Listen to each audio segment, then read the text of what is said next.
బాండీ వేడెక్కినాక స్టవ్‌ని ఆఫ్ చేసి 1/4 టేబుల్ స్పూన్ జీరా, కొద్దిగా అంటే కొద్దిగా వామేసుకోండి. వాము ఎక్కువ వేస్తే రెసిపీ మొత్తం వాము వాసనొస్తుంది. చిన్నారులు తినరు. అందుకే కొద్దిగే వేసుకోండి. 3-4 మిరియాల గింజలను కూడా వేసి, ఒక చిన్న చెక్క ముక్కను గూడా వేసి వేపుకోవాలి. బిగుసుకుపోయిన ముక్కలు తెరుచుకుంటాయి. ఇవన్నీ యూజ్ చేయడం వల్ల. అంతే కాకుండా తినేతప్పుడు కూడా వరవరగా ఉంటుంది చిన్నారులకి.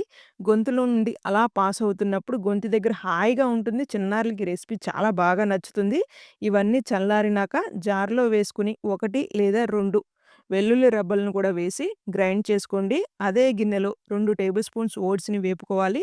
ఇలా ఓట్స్ వేగినప్పుడు 250 ఎంఎల్ వరకు నీళ్లను పోసుకొని, గ్రైండ్ చేసుకున్న పేస్ట్‌ని వేసి మొత్తం కలిసేలాగా కలుపుకొని, ఒక నిమిషం పాటు కుక్ చేసుకున్నాక, చిటికెడు ఉప్పును గూడా వేసి మొత్తం కలుపుకునేలా కొద్దిగా లూజ్‌గా ఉన్నప్పుడే స్టవ్‌ని ఆఫ్ చేయండి.